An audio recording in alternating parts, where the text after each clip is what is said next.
할렐루야, 거룩한 주일, 사랑하는 모든 여러분들을 주의 이름으로 환영합니다. 오늘은 10월 넷째 주일, 창조절 여덟째 주일입니다. 다 함께 묵상으로 기도하면서 마음과 뜻과 정성을 다해 하나님께 예배하겠습니다. 평강의 주께서 친히 때마다 일마다 너희에게 평강을 주시고 주께서 너희 모든 사람과 함께 하시기를 원하노라. 아멘. 때마다 일마다 평강을 더하여 주시는 평강의 하나님 아버지, 이곳에 모여 예배하는 주의 자녀들의 마음 가운데 찾아와 주셔서 하늘의 평강으로 기쁨으로 충만하게 채워 주옵소서. 예수님의 이름으로 기도드리옵나이다. 아멘. 다 함께 사도신경으로 신앙 고백하시겠습니다. 전능하사 천지를 만드신 하나님 아버지를 내가 믿사오며 그 외아들 우리 주 예수 그리스도를 믿사오니 이는 성령으로 잉태하사 동정녀 마리아에게 나시고 본디오 빌라도에게 고난을 받으사 십자가에 못 박혀 죽으시고 장사한 지 사흘 만에 죽은 자 가운데서 다시 살아나시며 하늘에 오르사 전능하신 하나님 우편에 앉아 계시다가 저리로서 산 자와 죽은 자를 심판하러 오시리라. 성령을 믿사오며 거룩한 공예와 성도가 서로 교통하는 것과 죄를 사하여 주시는 것과 몸이 다시 사는 것과 영원히 사는 것을 믿사옵나이다. 아멘. 다음 게 교동문 24번입니다. 시편 46편입니다. 우리 한 절씩 교독하겠습니다. 하나님은 우리의 피난처시요 힘이시니 환난 중에 만날 큰 도움이시라. 그러므로 땅이 변하든지 산이 흔들려 바다 가운데 빠지든지 바닷물이 솟아나고 뛰놀든지 그것이 넘침으로 산이 흔들릴지라도 우리는 두려워하지 아니하리로다. 한 시내가 있어 나뉘어 흘러 하나님의 성 곧 지존하신 이의 성소를 기쁘게 하도다. 하나님이 그 성 중에 계심에 성이 흔들리지 아니할 것이라. 새벽에 하나님이 도우시리로다. 그가 땅끝까지 전쟁을 쉬게 하시며 활을 꺾고 창을 끊으며 수레를 불사르신도다. 이르시기를 너희는 가만히 있어 내가 하나님됨을 알지어다. 내가 문 나라 중에서 높임을 받으리라. 내가 세계 중에서 높임을 받으리라 하시도다. 만군의 여호와께서 우리와 함께 하시니 야곱의 하나님은 우리의 피난처시로다. 아멘. 다 함께 찬송가 39장 부르시겠습니다.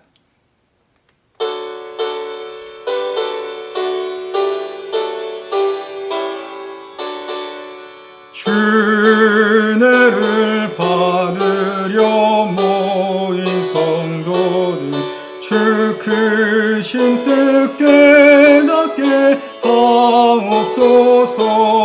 내 고통의 멍에를 다 벗게 되니 날 구속하시를 찬양하리. 주리를 곁에서 인도하시니 그 거룩한 나라가 이루어지네. 저 마귀와 싸워서 늘 승리하니 큰 영광 주께 돌려 찬양하리. 주리의 방패와 창검 되시니 나 승리의 주님을 따릅니다. 큰 환난을 당할 때 늘 도우시니 승전가 높이 불러 찬양하리. 아멘. 기도하시겠습니다. 은혜로우신 하나님 아버지, 항상 우리에게 복 주시기를 기뻐하셔서 삶을 지키시고 인도하여 주시니 참으로 감사를 드립니다. 이 시간 주 앞에 모여 예배하는 거룩한 성도들의 예배를 연락하여 주옵시고 이 예배를 통하여서 홀로 영광받아 주옵소서. 하나님을 사랑하는 자녀들이 각처에서 예배할 때마다 그곳에 임하여 주셔서 은혜로 평강으로 기쁨으로 충만하게 채워 주옵소서. 은혜로신 하나님 아버지, 이 시간 주님의 몸된 교회의 모든 성도를 위해서 기도합니다. 세상 일이 힘들어도 좌절하지 않도록 인도하여 주옵시고 주님을 바라보면서 새 힘을 얻는 성도 되게 하여 주옵소서. 어떤 환경 가운데서도 믿음이 흔들리지 않도록 인도하여 주옵시며 굳건한 반석 위에 세워주셔서 주님 모시는 그날을 기쁨으로 고대하며 맞이하게 하여 주옵소서. 건강이 연약한 자들에게 강건함으로 덧입혀 주옵시고 물질이 어려운 자들에게 하나님 물질을 덧입혀 주옵시고 무엇보다 모든 자들의 마음 가운데 주를 향한 감사가 끊이지 않도록 아버지 하나님 인도하여 주옵소서. 날씨가 점점 추워지고 있습니다. 몸과 마음 또한 삶이 시린 많은 이들이 있습니다. 아버지 하나님, 저들을 하나하나 기억하여 주옵소서. 저들의 삶을 세심하게 살펴주옵소서. 코로나19로 인해서 많은 이들이 고통받는 이 땅을 기억하여 주시고 교회가, 성도가, 하나님의 거룩한 백성들이 주의 사랑을 함께 나눌 수 있는 긍휼의 마음과 용기를 덧입혀 주옵소서. 이 시간 이 땅의 모든 근심과 걱정을 주님 앞에 내려놓길 간절히 원합니다. 아버지 하나님, 주님 앞에서 편히 쉬도록 인도하여 주옵시고 하나님이 주시는 위로와 기쁨이 우리 가운데 충만토록 역사하여 주옵소서. 주신 말씀 가운데 깨닫게 하여 주옵시고 하나님 그 말씀 따라 순종할 때마다 하늘의 놀라운 능력과 지혜가 우리 가운데 가득하도록 아버지 도와 주옵소서. 예수님의 이름으로 간절히 기도드리옵나이다. 아멘. 오늘 주신 말씀은 빌립보서 4장 8절부터 9절까지 말씀입니다. 쉬운 성경으로 봉독해드립니다. 형제 여러분, 선함을 추구하며 가치가 있는 것들에 마음을 쏟기 바랍니다. 참되고 고상하고 옳고 순결하며 아름답고 존경할 만한 것들을 생각하십시오. 여러분이 내게서 배운 것과 받은 것들을 행동으로 옮기십시오. 그러면 평화의 하나님께서 여러분과 함께 하실 것입니다. 아멘. 할렐루야. 하나님을 예배하기 위해서 각처에 모인 모든 갈릴리 성도 여러분들을 주의 이름으로 환영합니다. 지난 주간 동안 날씨가 부쩍 쌀쌀해졌습니다. 그래도 건강한 모습으로 만나게 되고 또 함께 예배하게 되어서 참 감사합니다. 우리 함께 인사 나누겠습니다. 사랑합니다. 축복합니다. 잘 됩니다. 네, 우리 지난 주일 함께 나눴던 고백 다시 한번 해볼까요? 2번 연속하겠습니다. 나는 하나님을 믿노라. 시작. 나는 하나님을 믿노라. 나는 하나님을 믿노라. 한 번 더요. 나는 하나님을 믿노라. 할렐루야. 네, 하나님을 믿는 믿음 안에서 이 어려운 세상을 넉넉히 이기는 저와 여러분 될 수 있기를 간절히 바랍니다. 요즘 국정감사가 한창이죠. 날선 공방이 오고 가는 국정감사 자리에서 한 국회의원이 핸드폰으로 게임을 했답니다. 그것이 카메라에 포착되어서 뉴스에 떴어요. 온 국민의 질타가 쏟아졌지요. 그런 이와 같은 행동으로 논란이 된 것이 벌써 2번째라고 합니다. 몸을 낮춰서 사과를 했어요. 하지만 그를 바라보는 국민의 시선이 여전히 곱지만은 않습니다. 그래서는 안 될 자리에서 반복적으로 행한 어울리지 않는 행동, 그것은 국회의원이라고 하는 본분을 잊은 결과지요. 오늘 우리는 주님 앞에 모였습니다. 하나님께 예배하기 위해서지요. 우리 중 누군가에게 예배는 정말로 큰 기쁨일 수 있습니다. 하지만 누군가에게는 또 지루한 시간일 수도 있겠지요. 태도가 흐트러지고 손에 준 핸드폰에 눈길이 갈 겁니다. 때마침 울리는 메시지나 카톡 내용을 확인하고 싶어서 말이죠. 내 마음이 움찔거릴 거예요. 그것이 아니라고 하면 어저께 하던 게임이 생각나서 마음이 집중하기 어려울지도 모르겠습니다. 국정감사의 그 엄중한 시간에 핸드폰 게임을 즐겼던 국회의원과 과연 우리가 다를까요? 달라야 하겠지요. 어떻게 다를 수 있겠습니까? 하나님을 예배하는 예배자의 본분을 기억하는 것. 그래서 임재하신 하나님께 더 깊이 집중하는 것. 그것이 우리를 구별되게 하는 귀한 일입니다. 구별된 시간, 구별된 장소조차 우리가 다르게 행동하지 못한다고 하면 우리의 영혼은 심각한 병에 걸린 거예요. 여러분, 이처럼 성도에게는 어울리는 모습과 어울리지 않는 모습이 있습니다. 특별히 오늘과 같이 고통스러운 이 현실 속에서는 어울리지 않는 모습으로 살아가기가 더 쉽지요. 여러분, 성도에게 어울리지 않는 모습은 어떤 걸까요? 염려에 사로잡혀서 주눅들어 사는 것, 하나님이 아닌 세상에 휘둘려서 사는 것, 여러분 어울리지 않지요. 우리만 그런 것이 아닙니다. 주님을 따르던 제자들도, 핍박을 당했던 믿음의 선배들도 다 우리와 같은 문제로 씨름해야 했습니다. 성경은 믿음을 따라 살다가 세상의 핍박과 유혹에 직면한 그때의 성도들과 오늘의 성도들을 위해서 하나님이 친히 준비해 주신 말씀입니다. 세상살이에 지친 자들을 다시 일으켜서 하나님의 백성과 자녀로 어울리는 삶을 살라고 주신 말씀이죠. 잠언 12장 25절 말씀 함께 읽겠습니다. 마음에 근심이 있으면 절망에 빠지지만 격려의 말은 그를 다시 일으켜준다. 아멘. 마음에 근심이 되는 말과 마음의 격려와 위로가 되는 말이 있다고 합니다. 절망 속에 주저앉게 하는 말과 그 절망 속에 다시 일으켜 세우는 말이 있다고 하지요. 마음의 근심과 절망을 가져다주는 말들은 사실 별 노력하지 않아도 잘 들립니다. 크게 들리지요. 세상을 통해 듣는 모든 말들이 대부분 다 그런 말들이잖아요. 하지만 격려와 위로가 되는 말씀은 여관에서는 듣기 어렵습니다. 잘 들리지가 않아요. 왜일까요? 대부분의 사람이 염려에 사로잡혀 살기 때문이죠. 염려가 쌓이기 시작하면 마음이 날카로워져요. 좁아지고 조급해집니다. 절망과 무력감에 분노를 쏟아내기도 하지요. 사람들이 마음의 평정을 잃고 삽니다. 성도는 더 심각합니다. 말씀이 들리지 않아요. 기도의 자리에 점점 멀어집니다. 예배의 기쁨을 잃어가요.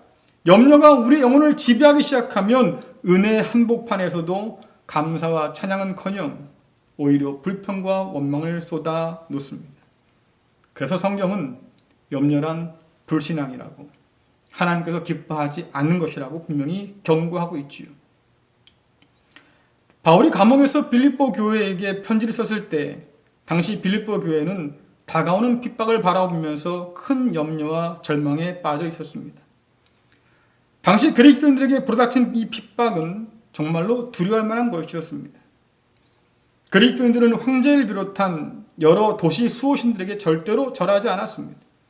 오직 예수 그리스도만이 우리의 주가 되신다고 주님만 예배했습니다. 그러나 로마 제국은 황제 숭배를 거절하는 그리스도인들을 반역죄로 다스렸습니다. 도시의 수호신들에게 절하지 않는 그리스도인들은 신의 진노를 가져와서 도시의 평화와 번영을 위협하는 불순분자로 취급받았습니다. 그래서 그리스도인들을 고발하는 것이 황제에 대해서 충성하는 길이 되었습니다. 그리스도인들을 핍박하는 것이 도시를 위한 행위로 간주되었습니다. 성도들은 고립되어서 고향과 가족과 직장을 잃었습니다. 많은 사람들이 목숨을 잃었습니다. 소문으로만 듣던 바로 그 핍박이 이제 빌립보 지역에도 시작되었다는 소식에 교회는 불안과 두려움에 잔뜩 움츠려들었습니다. 감옥에 갇힌 바울은 핍박 앞에서 두려워 떠는 빌립보 교회 성도들을 위로하며 격려하기 위해서, 그리고 다시 그들을 일으켜 세우기 위해서 편지를 썼습니다. 바울이 전하는 위로와 격려가 무엇입니까? 평강의 하나님이 너희와 함께 계신다. 그러니 염려하지 말아라. 오히려 기뻐해라. 여러분, 이 말씀이 새롭습니까? 어찌 보면 교회에 와서 늘 듣던 말씀일 수 있겠어요. 이런 뻔한 말에 속을 사람이 어디 있겠습니까? 그런데 이 말씀은 일찍이 십자가를 앞에 두었던 주님께서 제자들을 위로하고 격려하실 때 하셨던 말씀이지요. 요한복음 16장 32절 또 33절 말씀을 읽겠습니다. 그러나 잘 들으라. 너희가 뿔뿔이 흩어질 때가 다가오고 있으며 이미 그때가 되었다. 너희는 저마다 자기 집으로 흩어지고 나를 혼자 버려둘 것이다. 그러나 나는 혼자가 아니다. 그것은 아버지께서 나와 함께 계시기 때문이다. 내가 이것을 너에게 말한 것은 너희가 내 안에서 평안을 얻게 하려는 것이다. 이 세상에서는 너희가 고난을 당할 것이다. 그러나 담대하여라. 내가 세상을 이기었다. 아멘. 제자들은 십자가를 앞에 둔 주님을 두고 뿔뿔이 흩어질 거예요. 주께서 말씀하십니다. 그러나 너희가 다 떠나가도 나는 혼자가 아니다. 로마 군병들 속에 나를 혼자 버려둔다 할지라도 그러나 나는 혼자가 아니다. 십자가 위에 나를 홀로 둔다 할지라도 그러나 나는 혼자가 아니다. 하나님 아버지께서 나와 함께 계시기 때문이다. 여러분, 왜 제자들에게 이 말씀을 하셨겠습니까? 제자들도 주님처럼 고난을 겪을 것입니다. 그 고난 앞에서 제자들이 반드시 기억해야 할 것, 그것은 다른 게 아니지요. 우리 주님과 함께 하셨던 하나님께서 이제 우리와 함께 하신다. 이것을 기억하는 것이었어요. 이것을 믿을 때 고난 중에도 평안을 얻을 것을 주께서는 약속하셨습니다. 하나님이 함께 하심을 믿는 자는 여러분 평안을 얻습니다. 담대히 세상을 이길 수 있습니다. 성경은 세상을 이길 힘이 이 믿음에서 나온다고 분명히 말씀하고 있지요. 요한일서 5장 4절부터 5절 말씀 함께 읽겠습니다. 하나님의 자녀라면 누구나 다 세상을 이길 힘을 갖고 있습니다. 세상에 대해 이길 수 있는 승리는 우리의 믿음에 있습니다. 그러므로 세상을 이길 수 있는 사람은 예수님께서 하나님의 아들이심을 믿는 사람인 것입니다. 아멘. 바울은 지금 감옥에 갇혀서도 하나님이 함께 하시는 이 놀라운 복과 은혜를 마음껏 누리는 중입니다. 그는 고난 중에 있지만 절망에 빠져 살지 않습니다. 오히려 함께 하시는 하나님으로 인해서 기뻐하면서 평안을 누리며 살고 있어요. 바울은 빌립보 교회도 이 놀라운 복을 함께 누리기를 원했지요. 그래서 편지 써서 말하는 거예요. 여러분들 하나님께서 함께 계십니다. 그러니 기뻐하십시오. 자, 그런데 여러분들 이 말씀이 오늘 현실적으로 말이지요. 우리에게 믿어집니까? 이 말씀이 귀에 착착 달라붙습니까? 어두운 밤을 환히 밝히는 빛처럼 말입니다. 암울한 세상을 비추는 빛처럼 이 말씀이 그렇게 우리에게 다가오냐 하는 거예요. 우리는 시편 42편 시인처럼 탄식하는 때를 살고 있지요. 시편 42편 3절 10절 말씀 같이 읽겠습니다. 낮이면 낮마다 밤이면 밤마다 내 눈물이 양식이 되었습니다. 사람들은 언제나 내게 말합니다. 너의 하나님이 어디 있지? 내 원수들의 비웃는 말을 들으면 내 뼈가 부서지는 듯 괴롭습니다. 원수들은 늘 이렇게 말합니다. 내 하나님이 어디 있지? 하나님이 어디 있냐고 세상 사람들이 조롱하며 물을 때 우리는 그렇게 말하고 싶어요. 그건 내가 묻고 싶은 말이에요. 세상 사람들이 비아냥대듯 고난은 하나님이 계시지 않는 증거처럼 여겨지잖아요. 도대체 이런 세상 가운데서 어떻게 기뻐할 수 있습니까? 감사할 수 있습니까? 믿고 맡기라고요?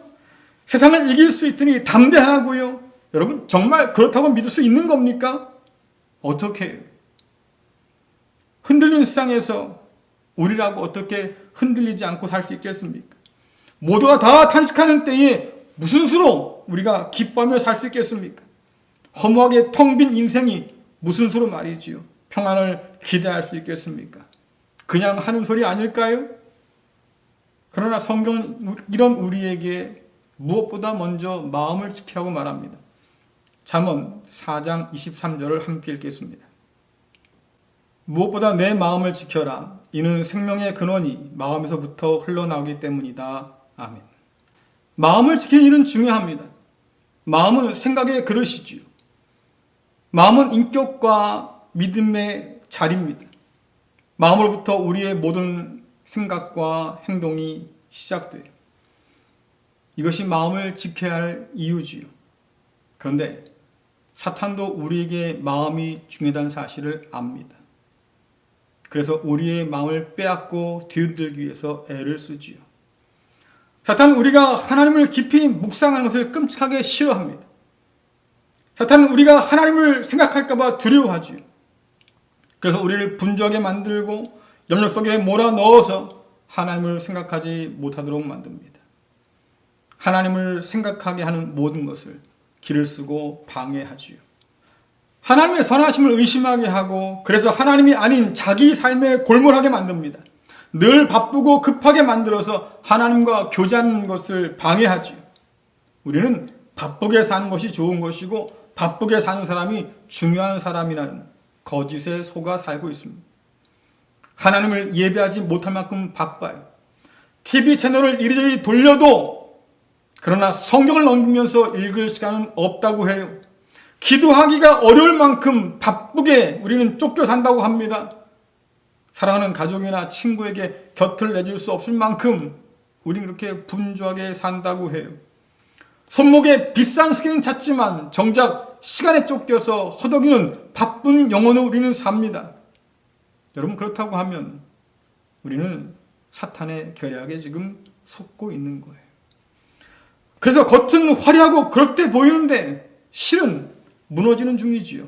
우리의 속사람이 하나님의 은혜로 날마다 새로워져야 되는데 그러지 못하잖아요. 그러니까 부패하고 망해가는 중입니다.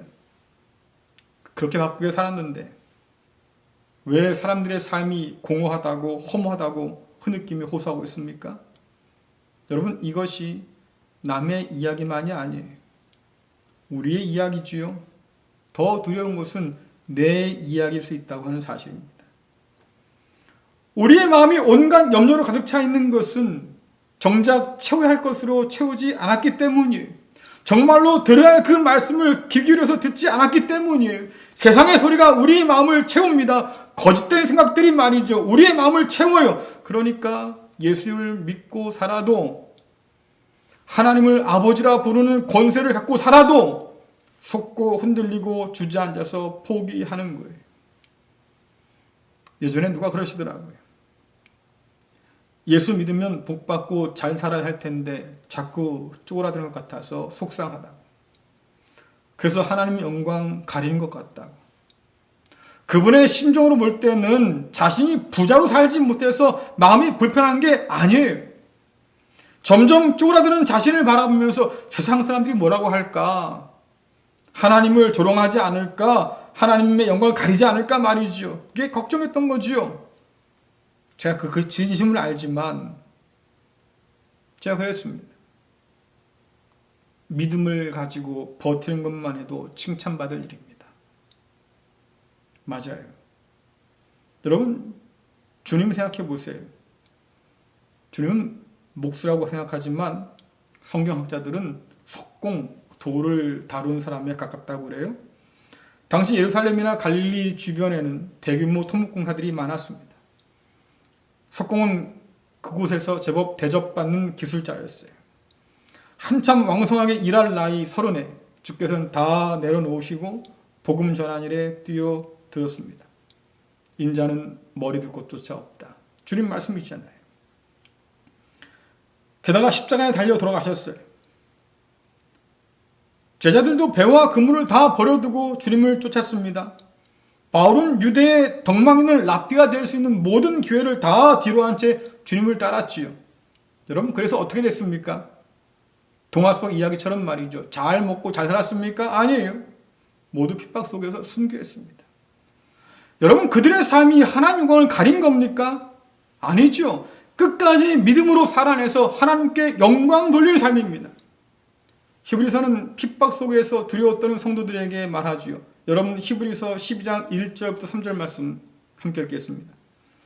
그러므로 이렇게 구름대와 같이 수많은 증인이 우리를 둘러싸고 있으니 우리도 갖가지 무거운 짐과 얽매이는 죄를 벗어버리고 우리 앞에 놓인 다름질을 참으면서 달려갑시다. 믿음의 창시자요 완성자이신 예수를 바라봅시다. 그는 자기 앞에 놓여있는 기쁨을 내다보고서 부끄러움을 마음에 두지 않으시고 십자가를 참으셨습니다. 그리하여 그는 하나님의 보좌 오른쪽에 앉으셨습니다. 자기에 대한 죄인들의 이러한 반항을 참아내신 분을 생각하십시오. 그리하면 여러분은 낙심하여 지치는 일이 없을 것입니다. 아멘. 고난 가운데서 하나님 영광을 바라보면서 끝까지 참았던 사람들, 우리 주님도 그렇고 제자들도 그렇고 바울도 그랬고 그들은 지금 수많은 증인이 되어서 우리를 둘러싸고 있어요. 그리고 우리를 응원하고 있습니다. 포기하지 마십시오. 예수를 바라보십시오. 그리고 달려가십시오. 그렇다고 하면 지치고 낙심할 일이 없을 겁니다. 끝까지 달려갈 수 있을 겁니다. 우리는 묻습니다. 어떻게 그럴 수 있습니까? 그들이 대답하지요. 하나님께서 우리와 함께 계심을 믿었기 때문입니다. 주님도 제자도 바울도 하나님의 함께 하심을 믿고 염려를 내어 맡기고 하나님이 주는 평강 안에서 이 길들을 달려갔어요. 하나님께서 함께 하심을 믿을 때 비로소 염려에 사로잡혀 있던 우리의 마음과 생각에 하나님의 평강이 스며들기 시작합니다. 염려로 사로잡혔던 마음과 생각이 이제는 이전과는 다르게 움직이기 시작하지요. 빌립보서 4장 8절부터 9절 말씀 읽겠습니다. 형제 여러분, 선함을 추구하며 가치가 있는 것들에 마음을 쏟기 바랍니다. 참되고 고상하고 옳고 순결하며 아름답고 존경할 만한 것들을 생각하십시오. 여러분이 내게서 배운 것과 받은 것들을 행동으로 옮기십시오. 그러면 평화의 하나님께서 여러분과 함께 하실 것입니다. 아멘. 이 말씀을 오해해서는 안 되지요. 선한 것, 가치 있는 것에 마음을 쏟고 살아갈 때만 하나님께서 함께 하신다는 말씀이 아니에요. 하나님은 이미 고난 가운데 있는 우리와 함께 하십니다. 만일 그렇지 않다고 하면 우리가 고난을 견딜 이유가 뭐가 있겠어요? 하나님이 함께 하심을 믿지 않는 사람이라고 하면 고난 속에서 복음을 따라서 말이죠. 선한 것과 가치 있는 것들을 생각하며 살 이유가 어디 있겠습니까? 제 코가 석자고 목구멍이 포도청인 세상 가운데서 누가 참되고 고상하고 옳고 순결하며 아름답고 존경할 만한 것들을 생각하며 살겠습니까? 여러분 세상을 보세요. 악의 다툼이 따로 없잖아요. 남이야 어떻든 말든 일단 저만 먼저 살고 보자는 사람들이 어디 한둘입니까? 그러나 염려에 사로잡히는 순간 저와 여러분도 그들과 다를 바 없는 모습으로 살 수 있다고 하는 것 우리는 잊어서는 안 됩니다. 바울은 이런 유혹 앞에서 빌립보 교회와 우리에게 선한 것과 가치 있는 것에 마음을 쏟으라고 권하고 있습니다. 마음을 쏟는다고 하는 것은 깊이 생각하라는 것입니다. 바울은 예수님을 만난 이후에 무엇이 선하고 무엇이 가치 있는가 깊이 생각해 보았어요. 그리스도 예수의 복음에 비춰서 말이죠. 자신의 모든 걸 다 들여다보았습니다. 그래서 얻은 결론이 뭡니까? 가치 있다고 여겼던 모든 것이 이게 쓰레기에 불과했구나. 내가 선하다고 믿었던 것들이 결국 아무것도 아니었구나. 그는 깨달아 알게 되었습니다. 그리고 그리스도 예수를 위해서 다 내려놓고 버렸어요. 왜입니까? 예수님께 붙들렸어요. 복음이 그의 마음과 생각을 가득 채웠기 때문입니다. 그러고 나니까 주 예수보다도 귀한 분도 없고 귀한 것도 없다고 하는 것을 그가 알게 되었습니다. 주님을 따라 사는 것이 가장 참되고 고상하고 옳고 순결하고 아름답고 또한 존경할 만한 것이라는 것을 깨닫게 되었어요. 그래서 주님 따라 나섰지요. 핍박에도 불구하고 그는 순종했습니다. 이제 바울은 빌립보 성도와 오늘 우리에게 묻습니다. 복음을 듣고 배웠지만 과연 그 복음에 붙들려 삽니까? 복음이 우리의 마음과 생각을 이끌고 있습니까? 주께서 말씀하신 것처럼 또한 바울이 우리에게 권하는 것처럼 우리의 모든 염려와 불안을 하나님께 내어 맡기고 살고 있습니까? 마음을 가득 채운 것은 결국 행동으로 드러나기 마련이잖아요. 우리의 행동은 우리의 생각과 마음을 보여주는 거울이지요. 하나님을 믿는다고 하지만 여전히 불안과 두려움 가운데 붙들려 산다면 여러분 무엇을 보여준 것이겠습니까? 우리가 하나님을 온전히 신뢰하지 못한다는 거잖아요. 성경은 우리에게 말합니다. 하나님은 신실한 분입니다. 하나님은 성실한 분이십니다. 하나님은 믿을 만한 분입니다. 하지만 우리는 고개를 갸우뚱거립니다. 잘 모르겠습니다. 잘 못 믿겠습니다. 이 세상 가운데서 하나님을 의지하며 사는 것이 정말로 우리가 택할 수 있는 유일한 길인지 확신이 서지 않습니다. 우린 그러고 있어요. 마치 바벨론 포로가 된 이스라엘 백성처럼 말이죠. 바벨론 포로 생활 동안에 이스라엘은 지칠대로 지쳤어요. 내일의 소망이 보이지 않습니다. 하나님은 멀리 계셔서 관심도 없는 것처럼 보여요. 바벨론 사람들의 조롱처럼 말이죠. 하나님이 죽었거나 자기 백성을 버리고 구할 마음이 없거나 그것도 아니라고 하면 바벨론 신들의 손에서 건질 힘이 없거나 그렇지 않고서야 자기 백성을 이렇게 비참하게 말이죠. 버려둘 수 있겠습니까? 그러니까 의심할 만하잖아요. 과연 이런 세상 가운데서 하나님을 끝까지 믿고 의지할 수 있을까? 의지해야 할까? 근데 하나님 말씀하십니다. 그건 내 생각일 뿐이다. 말씀 볼까요? 예레미야서 29장 11절 말씀 함께 읽겠습니다. 여호와의 말씀이니라 너희를 향한 나의 생각을 내가 아나니 평안이요 재앙이 아니니라 너희에게 미래와 희망을 주는 것이니라. 아멘. 우리를 향한 하나님의 생각은 따로 있다고 말씀하셔요. 재앙이 아니라 평안을 주려는 것, 불안과 절망이 아니라 미래와 소망을 주려는 것, 이것이 하나님의 뜻이고 이것이 하나님의 생각입니다. 나와 하나님을 향한 내 생각이 중요한 게 아니에요. 나와 하나님을 향한 세상의 생각이 중요한 게 아니에요. 정말 중요한 게 뭡니까? 오직 나와 세상을 향한 하나님의 계획, 하나님의 생각이 중요하지요. 시편 139편에서 시인은 나를 향한 하나님의 생각과 계획이 보배로울 뿐 아니라 셀 수 없이 많다고 고백합니다. 여러분 시편 139편 16절 18절 말씀 함께 읽겠습니다. 주의 눈이 아직 형태를 갖추지 않은 내 몸을 보셨습니다. 내게 정해진 모든 날들이 주의 책 속에 기록되었습니다. 이 날들의 하루가 시작되기 전에 이미 기록되었습니다. 오 하나님, 주의 생각들이 내게 얼마나 소중한지요. 그것들이 얼마나 크고 많은지요. 만일 내가 그것을 셀 수 있다면 아마 모래알의 숫자보다 더 많을 것입니다. 내가 잠에서 깰 때도 나는 여전히 주와 함께 있습니다. 아멘. 그러니 우리가 채워야 할 것은 나를 향한 내 생각이 아니에요. 나를 향한 세상의 생각도 아니지요. 오직 나를 향한 하나님의 좋은 생각, 많은 생각, 그것을 붙들 때 하나님이 주시는 평안과 희망으로 우리를 채울 수 있습니다. 사랑하는 성도 여러분, 하나님의 생각으로 우리의 마음과 생각을 채우고 있습니까? 우리와 함께 하시는 하나님께 염려를 맡김으로써 혼돈의 세상 한복판에서 하나님의 평강의 은혜를 맛보며 살고 있습니까? 복음에 순종하면서 참되고 고상하고 옳고 순결하며 아름답고 존경할 만한 것들을 바라보고 살고 있습니까? 여전히 우리는 세상의 조롱을 듣고 삽니다. 네 하나님이 어디 있느냐? 널 버린 게 아니냐? 널 잊은 게 아니냐? 그렇게 믿음을 지킨들 도대체 무슨 유익이 있겠느냐고. 하나님이 널 잊어버렸다고 하면 너도 하나님을 잊어버리면 되지 않겠냐 말이지요. 이런 유혹에 우리는 직면해서 합니다.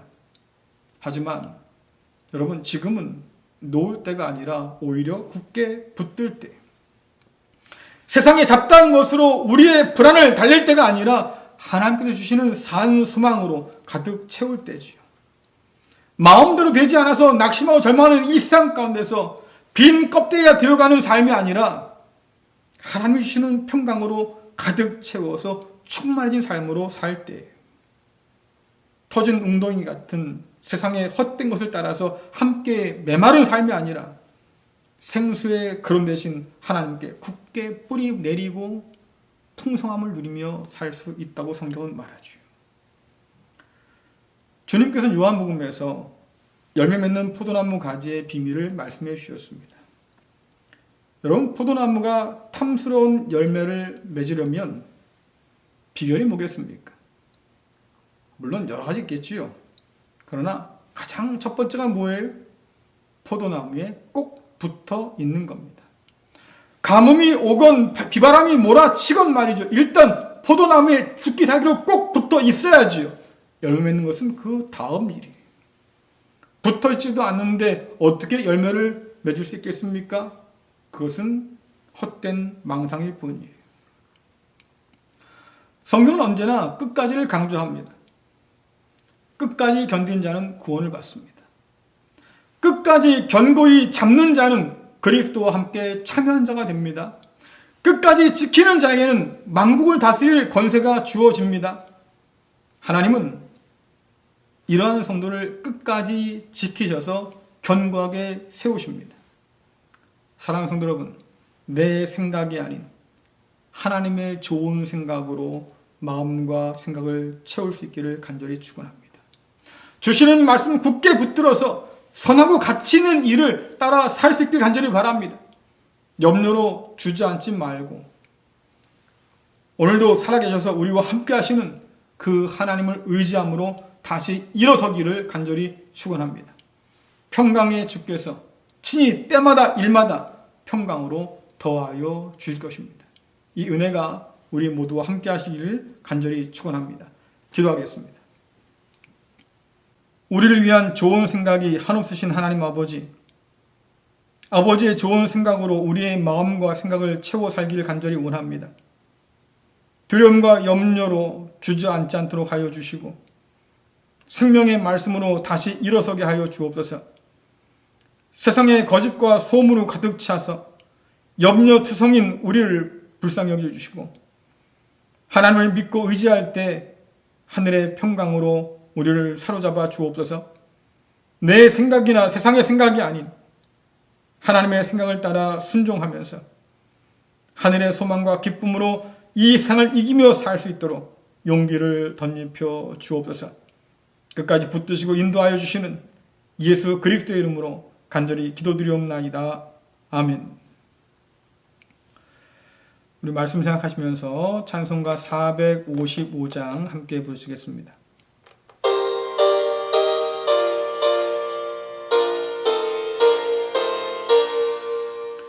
주님의 마음을 본받는 자, 그 마음의 평강이 찾아오는 험악한 세상을 이길 힘이 하늘로부터 임함이로다. 주님의 마음 본받아 살면서 그 거룩하신 나도 이루리. 주 모습 내 눈에 안 보이며 그 음성 내 귀에 안 들려도 내 영혼 날마다 주를 만나 신령한 말씀을 배우노나. 주님의 마음 본받아 살면서 그 거룩하신 나도 이루리. 가는 길 거칠고 험하여도 내 맘에 불평이 없어짐은 십자가 고난을 이겨내신 주님의 마음 본받음이라. 주님의 마음 본받아 살면서 그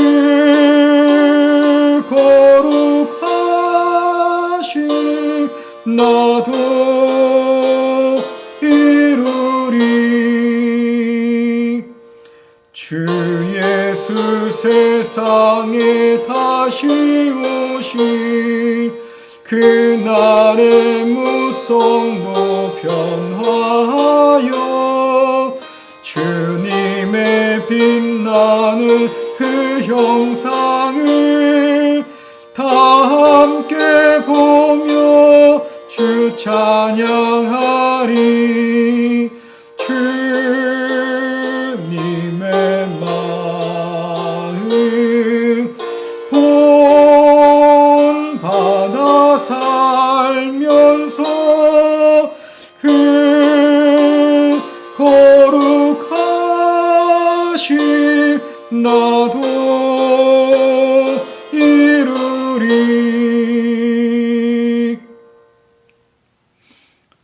기도하시겠습니다. 은혜 위에 은혜를, 믿음 위에 믿음을 더하여 주시는 하나님 아버지, 10월의 끝자락에서 지나온 날들의 모든 은혜를 기억합니다. 어렵고 고단한 날들이었지만 하나님의 돌보심의 은혜로 살았습니다. 이 날들이 언제나 지나갈까 걱정과 염려뿐이었는데 광야 중에 이스라엘 백성을 인도하신 것처럼 우리를 인도하여 주셔서 채워주시고 먹여주시고 또한 붙들어 주셨습니다. 이 모든 하나님의 은혜를 기억하며 이 시간 감사를 드립니다. 남은 2달의 삶 역시 쉽지 않겠지만 변함없는 하나님의 은혜를 믿고 기도하며 다시금 감사를 드립니다. 주신 소득의 11조 예물과 각종의 감사 예물과 어려운 선교지를 위한 작정 헌금과 교회를 위한 목적 헌금을 이 시간 드립니다. 아버지 기쁘게 받아 주옵소서. 드리는 모든 성도의 삶을 세밀히 살펴주셔서 구하는 것에 부족함이 없게 채워 주옵시고 돌보시는 아버지가 계심을 감사하며 살아갈 수 있도록 주여 도와 주옵소서. 예수 그리스도의 이름으로 기도드리옵나이다. 아멘. 네, 온라인 헌금에 동참해 주신 여러분들께도 감사를 드립니다. 주부 하단에 보시면 헌금자 명단 보실 수 있습니다. 확인해 주시기 바랍니다. 교회에 대한 사회적 거리 두기가 2단계로 실시 중에 있습니다. 여건이 허락되는 대로 모든 예배에 정상화에 힘쓰겠습니다. 여러분들 위해서 기도해 주시기를 부탁드립니다. 다음 주일 오전 예배 후에는 정기 재직회로 모입니다. 기억하시고 참여해 주시기를 바랍니다. 다 함께 찬송가 569장 1절만 부르겠습니다.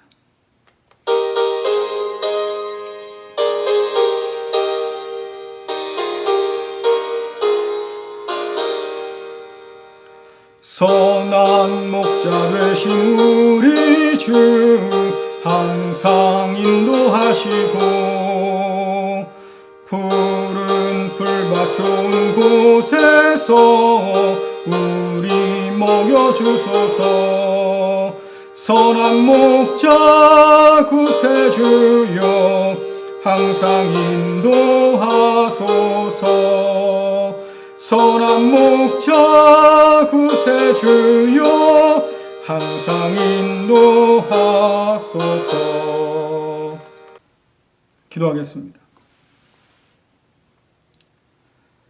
이제는 오늘도 살아계셔서 우리를 위해 간구하시는 우리 주 예수 그리스도의 은혜와 창세전부터 우리를 향한 좋은 생각을 계획하신 하나님 아버지의 그 크신 사랑하심과 하나님을 믿고 의지하는 자에게 평강 주시기를 기뻐하신 성령님의 역사하심이 하나님의 좋은 생각을 품고 순종하며 끝까지 믿음을 지키는 사랑하는 갈릴리 교회 성도들과 저들의 가정과 자녀와 기업 위에 또한 수능 시험을 앞둔 수능생들과 취업을 위해서 애쓰고 수고하는 자녀들 위에 그리고 코로나19로 말미암아서 어려움을 겪고 있는 많은 환자들과 치료를 위해서 애쓰는 의료진들과 이 나라와 온 민족 가운데 지금부터 영원토록 함께 하시기를 간절히 축원하옵나이다. 아멘. 네, 예배 마치겠습니다. 한 주간도 주님과 함께 동행하면서 하나님의 영광 드러내는 우리 모든 갈릴리 성도 되기를 간절히 바랍니다. 감사합니다.